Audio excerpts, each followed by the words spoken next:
Hello everyone. कुछ students की मेरे पास क्यूरीज आ रही है कि सर क्या एसबीआई जे की जो वैकेंसीज है वो इंक्रीज़ होगी।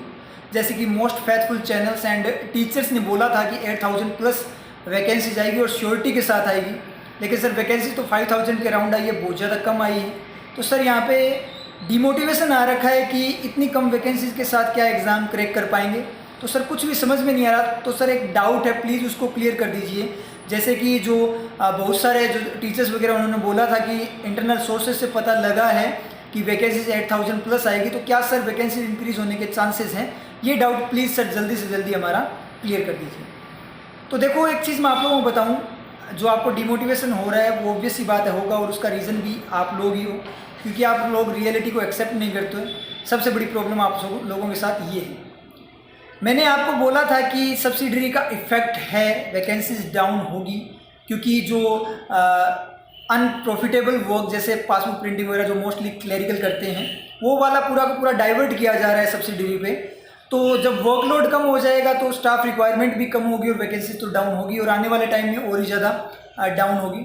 लेकिन उस टाइम पे आप लोगों ने बोला कि सर फालतू में मैं डिमोटिवेट कर रहे हो, जब सभी बोल रहे हैं, इंटरनल सोर्सेज से पता लग रहा है कि वैकेंसीज 8000 प्लस आएगी, तो सर कैसे कम हो सकती है वैकेंसीज। लेकिन अब आप लोगों को जब रियलिटी जो सामने आ गई, आप लोगों के जो आप लोगों को पहले से ही एक्सेप्ट कर लेना चाहिए था, उसके बाद आप लोगों को डिमोटिवेशन फील हो रहा है। तो ये कहाँ तक सही है? सोचने वाली बात है ना। उसी टाइम पे अगर आप एक्सेप्ट कर लेते फैक्ट वगैरह को देखकर कि सब्सिडरी लॉन्च हुई है इस तरीके से, और जितना डिले कर रहा है एसबीआई नोटिफिकेशन में, तो यहाँ पे कोई ना कोई रीज़न होगा।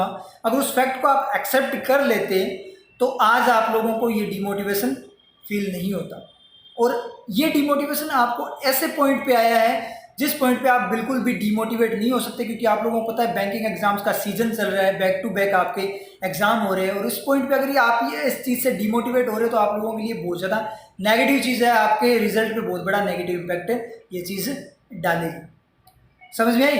तो सबसे मेन चीज़ ये है कि आप लोग रियलिटी और फैक्ट को एक्सेप्ट करना सीख जाओ, अगर आपको सक्सेस लाइफ में होना है तो। ठीक है। अब दूसरी बात, डिमोटिवेट होने की कोई ज़रूरत नहीं। यहाँ पे जो गलती अपनों ने की है, जिस उम्मीद को दिमाग में रखकर अपनों ने तैयारी की है, उसकी रिकवरी का जुगाड़ भी अपने पास है। जैसे कि आप सभी को पता है, अभी आरआरबी के मेंस के एग्ज़ाम भी होने हैं। ठीक है।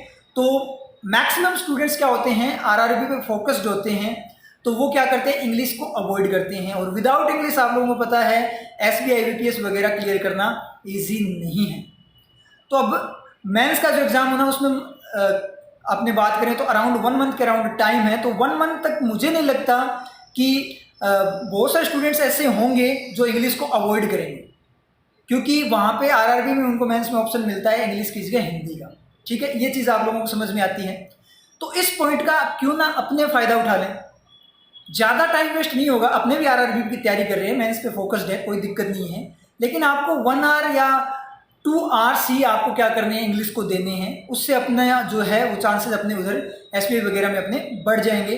तो इतना आपने क्यों नहीं कर सकते, इतना टाइम आप लोग क्यों नहीं निकाल सकते? थोड़ा सा सोना कम कर देना ना। ठीक है। तो इसलिए क्या करना है कि आप लोगों ने थोड़ा सा इंग्लिश को टाइम देना है। तो जो कैंडिडेट्स बिल्कुल इंग्लिश को अवॉइड कर रहे हैं वो लोग आपके कंपटीशन से क्या हो जाएंगे, आउट हो जाएंगे। और जो आपकी वैकेंसी की जो रिकवरी है वो यहाँ से आप लोग कर दोगे आराम से। ठीक है। तो अब इस मोटिवेशन के साथ अपनी प्रिपरेशन को आप लोग उस पर फोकस कीजिए, और ये फालतू का डिमोटिवेशन जो आ रहा है, जो नेगेटिविटी आ रही है, उसको आप लोग अब अवॉइड कीजिए, क्योंकि अपने को अब मोटिवेट होने का एक रीज़न मिल चुका है। अब इंग्लिश के लिए आप लोगों को क्या करना है, आप एक आर्टिकल देख लीजिए न्यूज़पेपर का, और कैसे रीड आउट करना है वो मैं आप लोगों को ऑलरेडी बता चुका हूँ, आपको अपनी वीडियोज़ में मिल जाएगा। उसके साथ आप लोग क्या कीजिए, जो अपना 30 डे चैलेंज इंग्लिश कोर्स है, जिसकी लिंक आपको डिस्क्रिप्शन बॉक्स में मिल जाएगी, उसको गो थ्रू कीजिए। और साथ ही मैं विचार कर रहा हूँ कि टाइम वगैरह निकाल कर बैंक के टाइम को मैनेज करके किसी तरह आपकी जो क्लासेस स्टार्ट हो इंग्लिश की टॉपिक वाइज, जिस तरीके से अपने क्लासरूम में करते थे उसी तरीके से वापस से फाउंडेशन बैच की वो में अपने क्लासेस स्टार्ट करेंगे। ठीक है। तब तक के लिए आप लोग क्या कीजिए, जो 30 डे चैलेंज इंग्लिश कोर्स है उस पर फोकस्ड रहिए और अपनी स्टडी को बूस्ट कीजिए।